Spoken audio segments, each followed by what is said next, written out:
The CBS Radio Mystery Theater presents...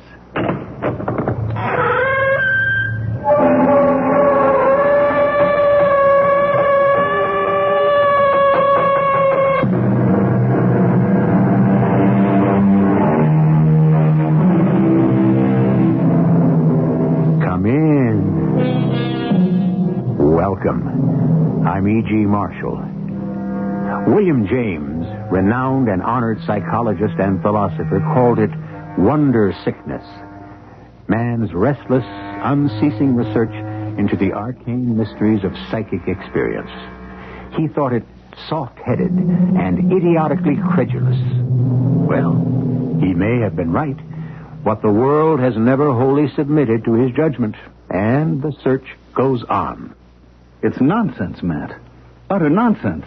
It's been done before. I don't believe it. Oh, but it has. More than once. Well, there must have been some trick to it. Would you be willing to try it? Or are you afraid?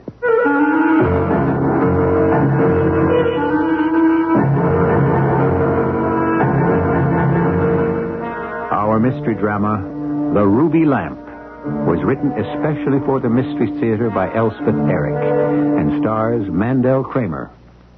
I'll be back shortly with Act One. It's 11:20.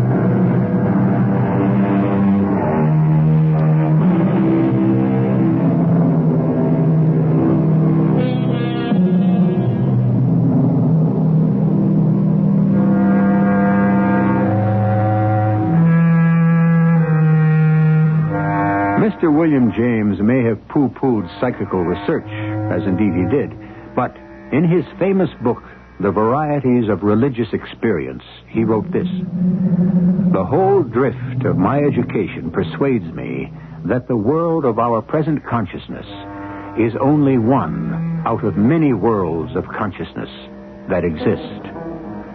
Listen now to the story called The Ruby Lamp. Good dinner, Edith. Glad you liked it. Anything for dessert? Apple pie, if you want it. Did I ever pass up your apple pie? I didn't make it, Paul. I bought it. Oh. Well, in that case... I just wasn't up to any baking. Are you depressed again? I guess you could call it that. Well, what would you call it? I don't know. Let's not talk about it, okay, Paul? No. No, it's not okay. Well, so it's not okay. I'm going to clear the table. If that's all right with you. It is not all right with me. Oh, well, pardon me. I want to know why you're depressed. I'm your husband. We live together in the same house. You think it's any fun for me to watch you dragging around like this? No, I don't suppose it is much fun. It's not much fun for me either. Then tell me about it. I have a right to know. You already know. I don't. You do. Edith, I swear Paul, to you... we did all our talking a long time ago. There's nothing more to be said. It's all been said. It's finished, over, done with. I give you my word, I don't know what you're talking about. Then I will tell you once more and for the very last time. Where are they? Oh. Where did you put them? What have you done with them? Where are they? Edith, I have told you... I know what you've told me. I heard it all. And I still want to know, where are they? Show me where they are. Show me the spot. What have you done with them? Edith, please. I have a right to know, and you've got to tell me. This is getting to be absurd. Where are you going? Are you walking out again? I'm going to make a phone call. To whom? Who are you calling? Matt Horner. If he's in, I'm going to stop over there. I thought you wanted to talk to me. Not about that. Oh, I see. You'll talk to me about anything in the world except the one thing I want to know. The one thing I can't stop thinking about. The one thing I've got on my mind all day, all night, that you won't talk about. Is that it? Keep quiet. Is that it? Tell me. I said keep quiet. Hello? Hello, Professor. Paul Morrison. Oh, yes, Paul. You going to be home this evening? I'm always home. Is it okay if I come over? Well, certainly. Play a little backgammon, maybe? Delighted. Be there in a few minutes. Right. Edith? Edith? I'm in the kitchen. Listen, I'm going over to Matt Horner's house. Wait a minute. Just 1 minute. We're going to play a little backgammon. Before you go out that door, answer me one thing. Edith. Tell me where they are. Edith, please. Tell me. I'll be home early. Tell me where they are, what you did with them. What difference does it make? They're dead. Both of them dead.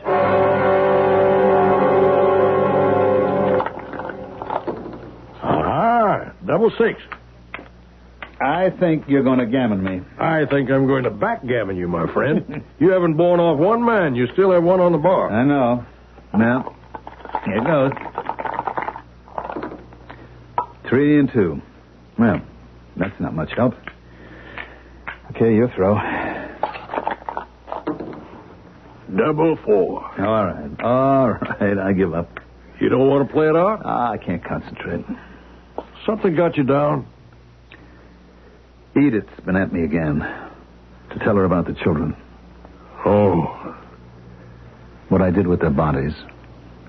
Why don't you tell her? Matt, they were born dead. Never even had a chance to breathe or to cry. Never lived at all. Wasn't anybody's fault. Just one of those accidents that happen. Uncommon, but it does happen. I mean, there's no way of foretelling it, no way to prevent it. It just happens. Still, they were her children. Doesn't she have the right to know where they are? Where their bodies are? Oh, Matt, you know Edith. Not as well as you do. Well, I know her very well. Been married 10 years. You can be married for 50 years and still not know the woman you're married to? Yeah. Well, if I told Edith what I did with those little bodies... They were both boys, by the way. You told her that, I hope. Yeah, she dragged that out of me. Why not tell her, then, where they're buried? Matt, I had the bodies cremated. Oh, I see. I mean, I thought... I just had to put it out of our minds, dismiss it, forget it. Forget 2 children? 2 children who never lived, Matt. 2 children we never knew. Edith knew them, both times. You never did, but she did. Yeah, well, maybe. No, maybe. She did. But let's talk about something else. You mind? No, I don't mind. You want to play another game? No, I can't concentrate, Matt. Tell me, what have you been doing with yourself lately? Oh, not much. The old arthritis keeps me from doing much. It's still bad, huh? Well, I'm afraid I've got it for life. What's left of it. Still, I manage a little work in my rose garden. Edith has a rose garden. She loves it. Sometimes I get jealous of it. Uh-huh. And then, of course, there's my photography. That takes up most of my time. How's it coming along? Well, lately I've been doing some experimenting. Oh? New techniques? Oh, very new. Well, not completely original with me, but a largely untried field, and lately much neglected. Well, you're going to tell me what it is, or are you just going to hint around indefinitely? I'm not sure you'll be sympathetic. Well, tell me, for Pete's sake. I'll listen to anything. I don't much feel like going home right now. Well, in 1932, they performed the first experiment in Los Angeles. What experiment? Experiment in what? Thought photography. What? You said... I said thought photography. Photographing thoughts. You're kidding me, aren't you, man? I told you might not be sympathetic. I told you I'd listen to anything, so tell me. About photographing thoughts. You mean you have a special thought camera? Thought film? What? No camera at all. Only a package of sensitized photographic paper. And a ruby lamp. Ruby lamp? In the darkroom. A ruby lamp doesn't affect this particular sort of sensitized paper. Well, what do you do with this particular paper if you don't have a camera? You open a fresh package of the paper in the darkroom under a ruby lamp. Then you cut it into strips. Sounds crazy. Then each person in the room, the original experiment, there were 4 of them, distinguished scientific gentlemen, each person holds a strip of the sensitized paper close to his forehead. Not touching it, just close to it. Holds it by the edges and thinks of some particular thing. Holds it there for precisely 3 minutes. At the end of the 3 minutes, the strips are developed in fresh fixing baths and then processed. And? Then what? What's the point? In this particular experiment, photographic images appeared on the paper, identical to, or very similar, to the objects the men were thinking of. Their thoughts had been photographed. That's crazy. There were 2 more experiments within weeks. Same results. The Los Angeles papers carried an account of them, with pictures. I still say it sounds crazy. And the same experiments were conducted later in Japan and in France. Same results? The same. It's crazy. Care to try it? Here? In my darkroom. Now? If you have the time. I have the time, all right. Why not? Why not, indeed? Follow me.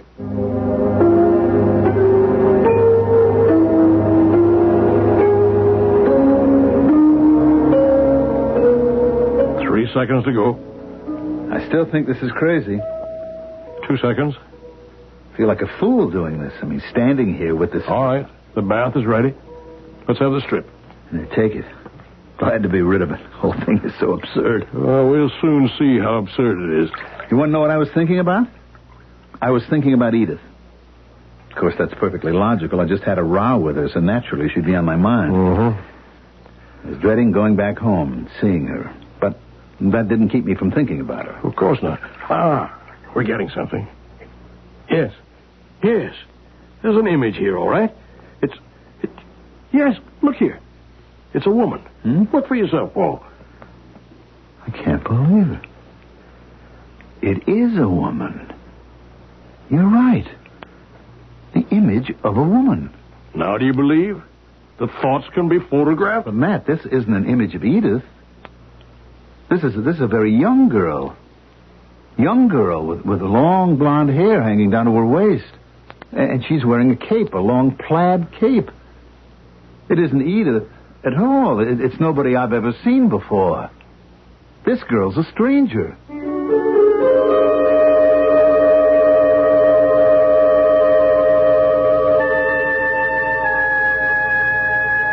Orthodox scientists may shake their heads in disbelief at experiments like the one you've just listened to.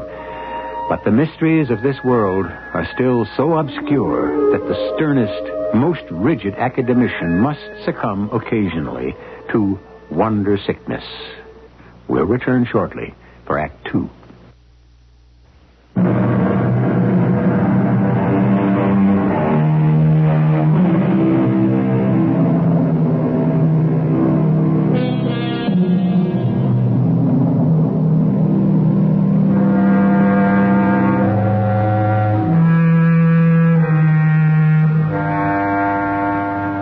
Are we not all of us afflicted in some way with wonder sickness?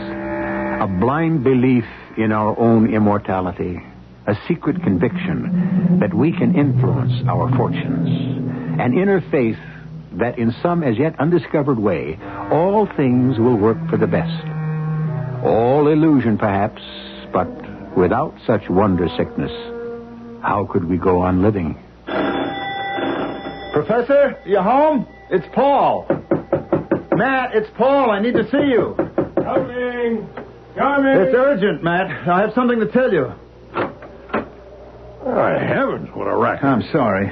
Come on in. Sorry it took me so long to answer the door, but my arthritis... I didn't stop to think. I'm very sorry. It's all right. Why, are you wrought up? Yeah, I am. Well, come on, sit down.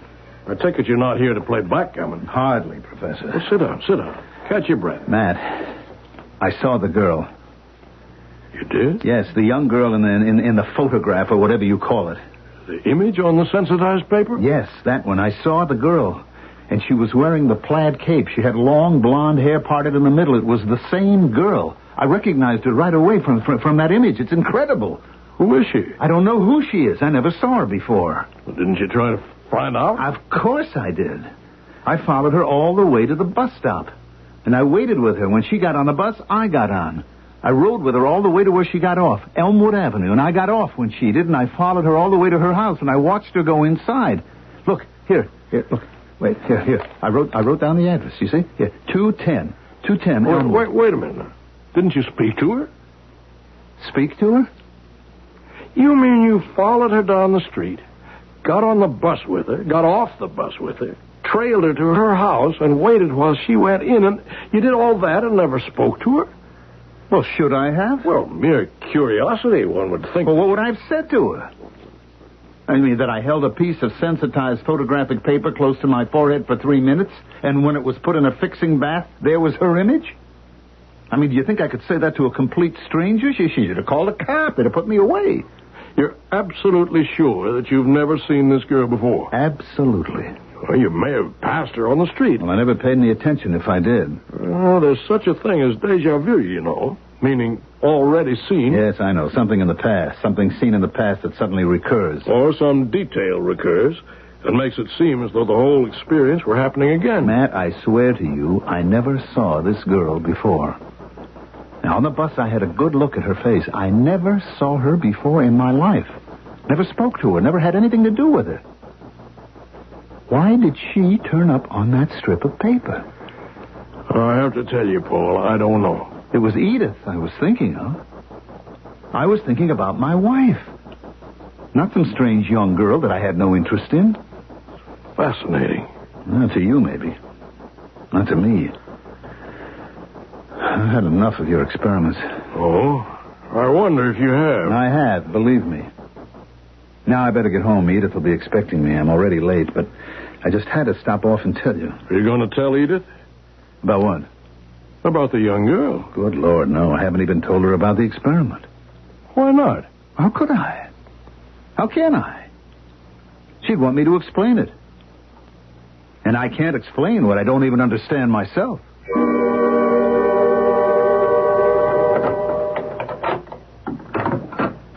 Edith, I'm home. Sorry I'm late.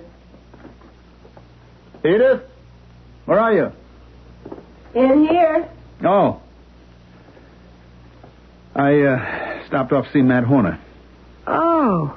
Well, how is the professor? He's fine. Oh, that's good. Edith, you all right? I'm fine. Are you sure? Well, isn't that what everybody says when you ask them, how are you? They say, I'm fine. How are you? And you say, I'm fine. And that's that. Oh, I forgot to ask you. How are you? I'm all right. Well, at least you didn't say fine. Edith, it's you I'm worried about. But I'm fine. Fine. Perfectly fine. Honey, have you been drinking? Not much. Because you hardly ever drink at all. It doesn't seem to do much for me. I don't know what it does for people who do drink, but whatever it does, it doesn't do it for me. Edith, is it still the same thing? What thing? About the babies? Oh, that. I mean, you know I haven't told you because I think it's better if you don't know. You're probably right. Glad you understand that, honey. I didn't say I understood it. Well, you have to trust me. Yes, I have to trust you. I can see that. Where are you going? I'm going to go for a walk, clear my head. Well, honey, if I thought it would make you feel better, I would tell you. But I don't think so. I think it would just make you feel worse. Honey, believe me, I have given this a lot of thought. I won't be gone long. You can get your own dinner, can't you? Or you want to wait? What's that thing you've got on? What thing? That cape. Oh, this old thing. I've had it for years and years. You know how I am. I never throw anything out. It's plaid, isn't it? Mm-hmm. I got it out of the closet in the attic. Thought I'd wear it for change. Heavens. I bought this when I was in college. Now, about dinner. Edith, when you were in college, did you have long hair? What? Did I have long hair? And was it blonde? What's the matter with you? Please tell me, when you were in college, did you have long hair and was it blonde? And did you part it in the middle? How could you know that? Edith, tell me, please, tell me. I didn't even know you in college. You were 3 years ahead of me. Tell me, it's important to me. Tell me. Are you sure you haven't been drinking, tossed off a few with Matt Horner? Edith, tell me. Well, okay. Yes, in college I had long blonde hair, and I parted it in the middle. Satisfied? Now, I'm going for a walk.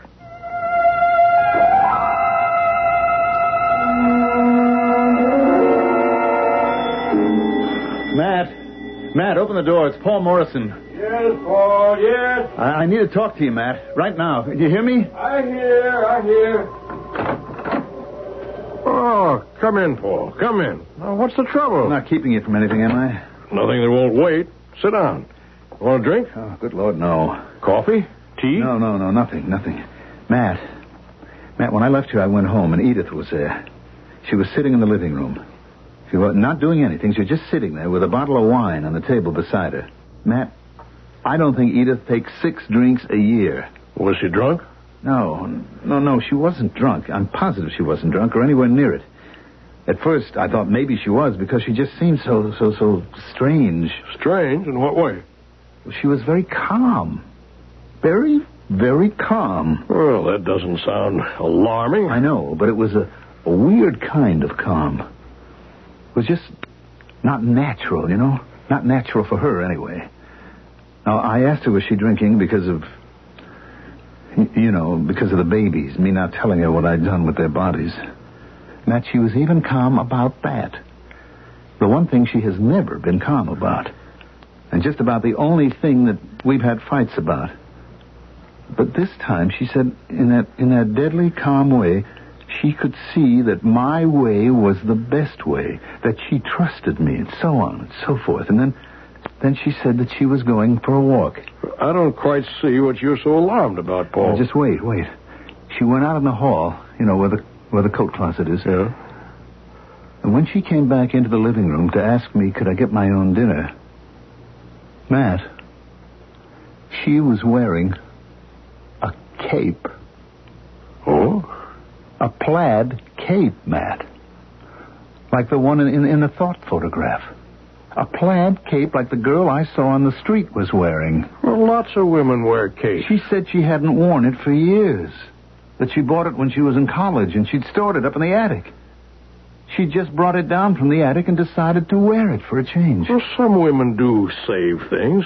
Pack rats, I think they call themselves. Matt, I had never seen that cape before in my life. Not when you were both in college? I never knew Edith when I was in college. I was a senior. She was a freshman. Look, I know what you're going to say, that I could have seen her around the campus. So I swear to you, we never met or spoke to each other or knew each other's names or anything. Still, I may have seen her on campus, and maybe it registered somewhere in the back of my mind, though where, I couldn't tell you. The same as the young girl on the street. I mean, I may have passed her and the cape registered somehow, and that's what made it come out in the thought photograph. Because it reminded you of Edith. Edith in college. A second cape I didn't remember? Reminding me of a first cape I didn't remember? Are such things possible? Yes, they are. Now, if I were you... Oh, wait, there's more. I asked Edith if she'd ever had long blonde hair parted in the middle. Her hair's brown, she keeps it short. And she said yes. That in college it was long and blonde and parted in the middle. But, Matt, I never saw her like that. Never. Unless, what you just said. I did see her, even if I didn't pay any attention, and the thought photograph was, would you call it, already seen? Deja vu. Yeah, whatever. Already seen. Well, you can imagine how I felt. The thought photograph, the girl on the street that I followed, and then seeing Edith in the same plaid cape, and having her tell me that she used to have long blonde hair parted in the middle when she was in college. About the age of the girl on the street, huh? That, it can't all be coincidence. No, I don't think it can. I had to drag it out of her. The cape and the hair and all that. I mean, she started to think that I'd been drinking. And you know that I hadn't been. I mean, I was here with you.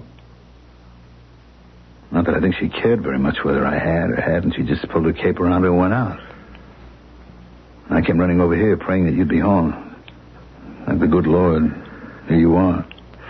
Paul, when Edith comes back, may I make a suggestion?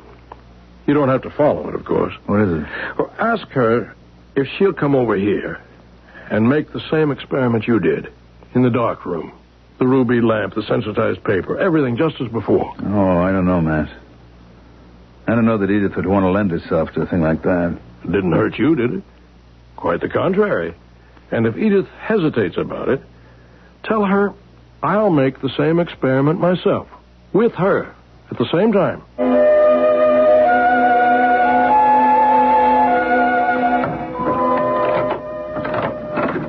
Edith? Edith?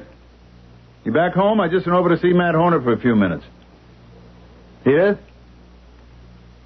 Edith, you upstairs? Edith, where are you? Hey, now, better simmer down. She's just not back yet, that's all. She went for a walk. Told you she was going for a walk, so it's not so surprising that she isn't back yet. Just calm down. Go make yourself some dinner. That's what she said to do anyway. Just wish I was hungry, that's all. Well, maybe there's some ham in the refrigerator. Edith. Edith, what is it, honey? Wake up. Wake up, honey. It's Paul. Come on, baby. Good Lord. It's all right, sweetheart. It's going to be all right. You're just exhausted or something, but it'll be all right. Believe me. Hello? Oh, Matt, it's Paul. Listen, I just got home, and Edith is sort of slumped in a chair here in the kitchen. She isn't moving, and I can't wake her up. She been drinking anything? Oh, I never thought of... Yes, there's an empty sherry bottle on the table and a glass. Well, it seems to me she's simply passed out. If you want to, you can call a doctor, but I don't think you need to. No, you're right. You're probably right. Matt, could you come over here? Not so much because of Edith, but because of me. So much has happened. So much I don't understand.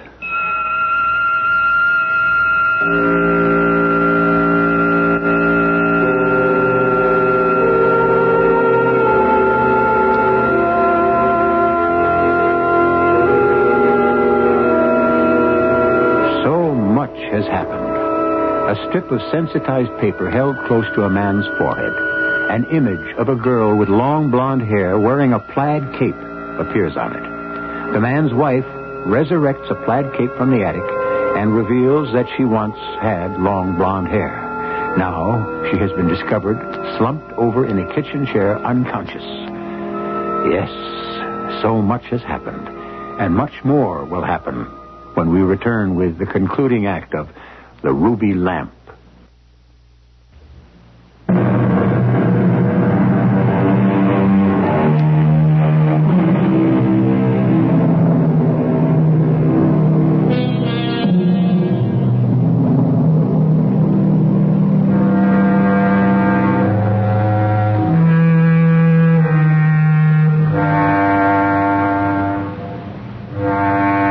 A very young child exploring the mysteries of the world around him, into which he has so precipitously been flung, is one of the great joys in life. The curiosity, the concentration, the thrill of discovery, and over it all, the sheer wonder that there is so much to see, hear, smell, touch, and taste.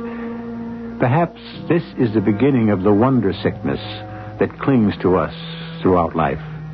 And who would want to live without the capacity to experience wonder? Edith? Darling?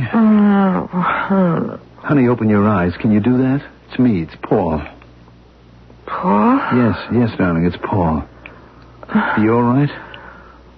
Yes, I'm all right. I came home. You weren't here. I know. I went over to see Matt Horner for a minute. I started to get dinner. And then I thought... I don't know what I thought. I was going to make chicken livers, I think. So I got out the cooking sherry and you drank it. I guess I did. Well, look at that. The bottle's empty. You never could drink very much. You passed out. I guess I did. Oh, imagine that. That's what Matt said had happened. Matt Horner? Mm-hmm. Was he here? Did he see me like this? No. Darling, I phoned him. I was just so scared, I didn't know what... And so many strange things have been happening. Nothing strange has been happening, unless you mean me getting drunk. Oh, I didn't mean that. Oh, somebody's at the door. That's just Matt. Matt, come in. The door's open. We're in the kitchen. Why is he here? He hardly ever goes anywhere. I asked him to come over. I was so worried with everything that's been going on. I really don't understand what you mean. Well. She's okay, Matt. Hello, Professor Horner. Hello, Edith. Glad to see you're all right. Well, it seems I passed out. Cooking, Sherry. Oh, you got a headache? Yes. Well, I guess I earned it. Matt, I'm sorry I dragged you over here, but it's just that I was in such a state. Why don't you make Edith a cup of tea, Paul? Would you like that, you think? I think so. And maybe a slice of dry toast. All right. It won't take me but a minute or two. I really feel ashamed of myself, Professor Horner. There's no need for that. How's your rose garden? Oh, I haven't been paying too much attention to it lately. I haven't felt much like it. How's yours? Well, my Zephyrine Drewer coming along. Oh, that's wonderful. He'll be ready in a minute. No hurry. We're talking about our rose gardens. I don't know, Paul's been so jumpy the last day or so. He's been talking about the things that have been happening. Do you know what he means? Yes, I do. Things that have been happening that I don't know about? Well, things I think you should know about. Well, for goodness sake, tell me. Edith, I've been making some photographic experiments. Photography's my hobby, you know. Well, I thought your hobby was raising roses. Well, that too. But my indoor hobby is photography. And recently I read about an experiment conducted a long time ago by some doctors in Los Angeles under test conditions. In a dark room, by the light of a ruby lamp, they held strips of fresh sensitized paper close to their foreheads for 3 minutes, simultaneously thinking of some specific thing. At the end of the 3 minutes, each of them announced what he had been concentrating on. All right, I finally got it. Here you are, honey. Here's your tea. There's milk if you want it. I don't think we have any lemon. Just put it down, Paul. Okay. Professor Horner was in the middle of telling me something interesting. The experiment, Paul. Oh. Gee, I don't know if you should, Matt. Please. I want to hear it. Well, when the strips of paper were developed and processed, they showed an image, or one very like, of the object each man had been thinking of. Why don't you drink your tea, honey? I will. Professor, go on. All this with no camera? No camera at all. I must tell you that no one has ever found an adequate explanation for the phenomenon, though it's been successfully repeated elsewhere by other scientists. So, I thought I'd try it. And did you? Yes, I did. A few nights ago, with Paul. Matt, do we have to go into all this? Paul, please. Let him. Paul came to my house for some backgammon. I remember when he did that. I talked him into undergoing the experiment in the darkroom. And what appeared on the strip of paper was the image of a young girl with long blonde hair parted in the middle, wearing a plaid cape. My hair, my cape. Is that why you were asking about them? That's why. But you never saw me with long blonde hair wearing my plaid cape. Well, he did see a young girl on the street. The same hair, same cape. And he took no more notice of her than he did of you in college. But both of you registered an image somewhere in the back of his mind. And the sensitized paper under the ruby lamp brought it out. That's amazing. So now you know. Now go ahead, drink your tea. Edith, I want to ask you to do something. Matt, leave her alone. I want you to make the same experiment. Matt, no. I won't hear of it. Why not? Can't possibly do her any harm. Not now, Matt. She's in no fit condition. I think she is. Well, I say she's not. Well, let her decide, all right? Edith? You say it can't hurt me? Not possibly. Then I'll do it.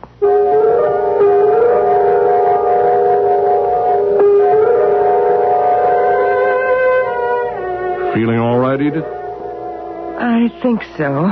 You ready to go into the dark room? In a minute. Do you mind? I'm not used to all that sherry. My mind isn't too clear, and my head aches. Take all the time you want. Or you can call the whole thing off. No, I don't want to do that.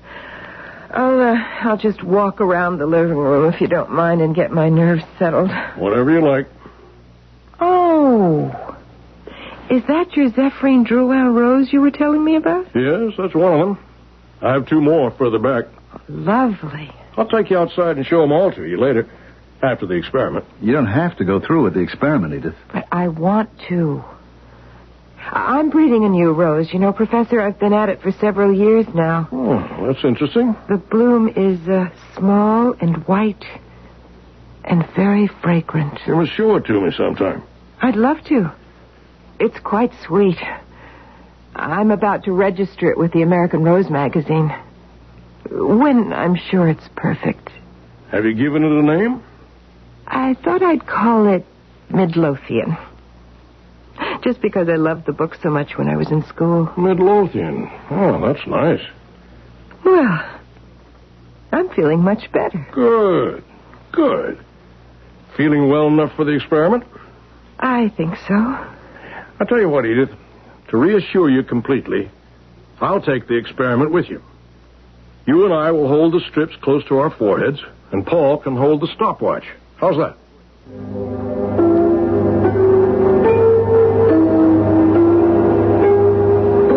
3 seconds to go. Feel all right, Edith?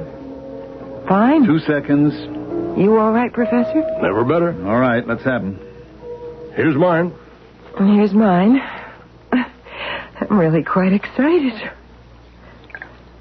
What were you thinking about, Professor? My dog.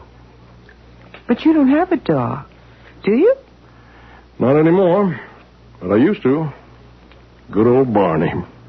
Always slept at the foot of my bed. What happened to him? He died about 5 years ago, at the ripe old age of 18. Good old Barney. Died in his sleep. Your strip is developing nicely, Matt. Want to take a look? Of course I do. Yeah, we all do. Well, what do you know? What? A dog. It really is. It's the image of a dog. Good old Barney. Now, what were you thinking of, Edith? I can't tell you. Well, you have to, or the experiment's no good. Well, I can't. I'm not even sure myself what I was thinking of. Well, that's ridiculous. Well, I'm sorry. Look, let's not squabble about it. Let's look at the paper. All right, here it is. Look. Well, it looks like flowers. Roses. Oh, of course. You and Matt were talking about roses. You saw my Zephyrin Drouin out of the window. So naturally... No, wait a minute. This isn't the Zephyrin Drouin. Sure it is. The Zephyrin Drouin has no thorns. The roses in the photo image have thorns. Let me see. You're right. She's right, Paul. These roses in the photo image are small, and I think they must be white. And they have thorns. These roses are mine, my new breed, my Midlothian. Well, of course. You just told me about them. I've neglected them lately, but they have been on my mind without my even knowing it. I wonder why. I know why. You know why? You know. Our 2 children, our boys, are buried beneath the Midlothian roses.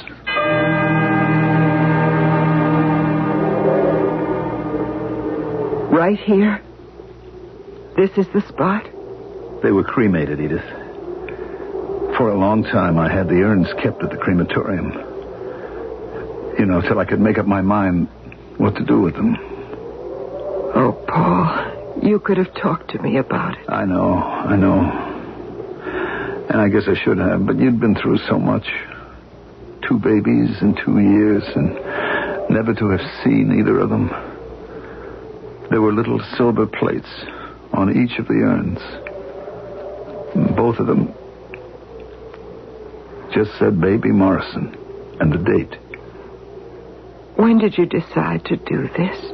A few months ago. I got to thinking that they might be lonely. I don't suppose I thought they were lonely. I guess what I really thought is that we were lonely.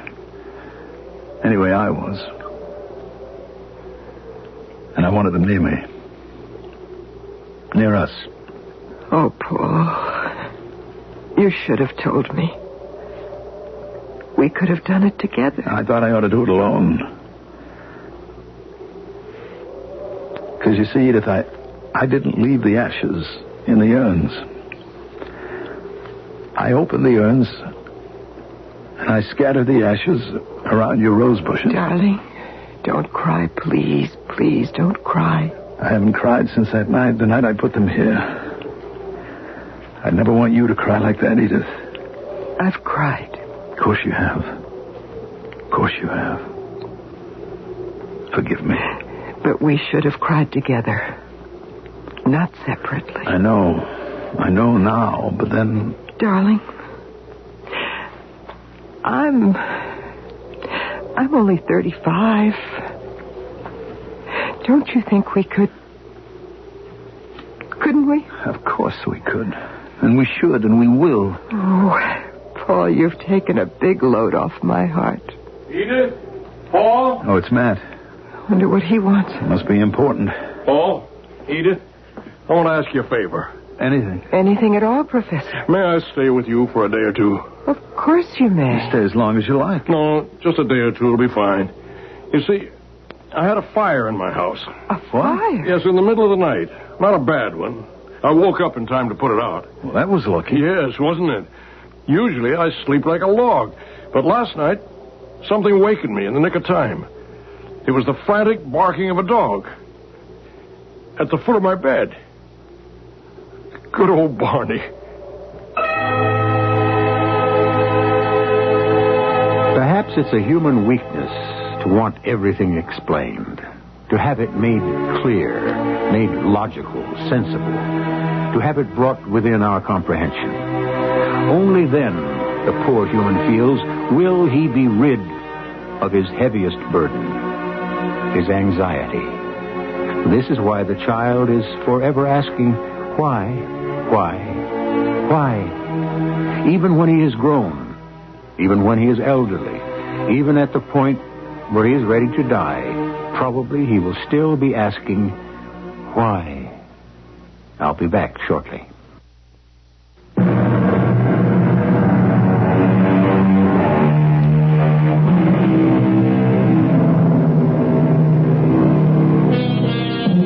How many whys are answered? I think very few. Yet, man persists.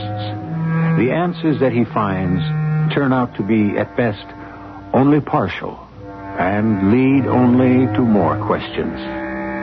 Why doesn't he give up and simply take things as they are? I think it is that peculiar beast known as man, and he is afflicted with wonder sickness. Our cast included Mandel Kramer, Terry Keane, and John Beal.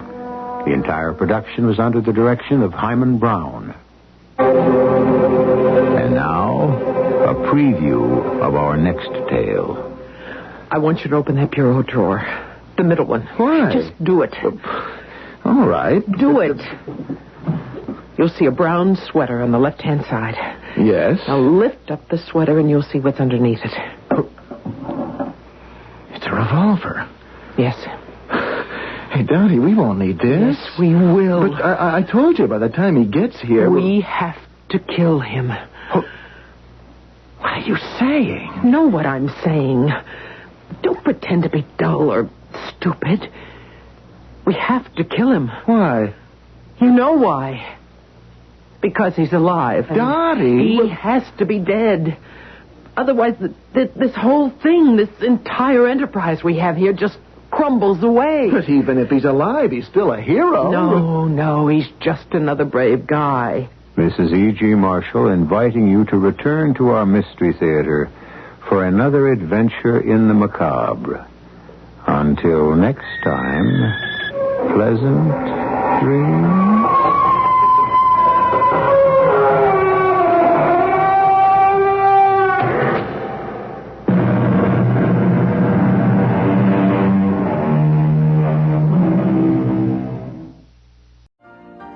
You've been listening to the OTR Gold Network.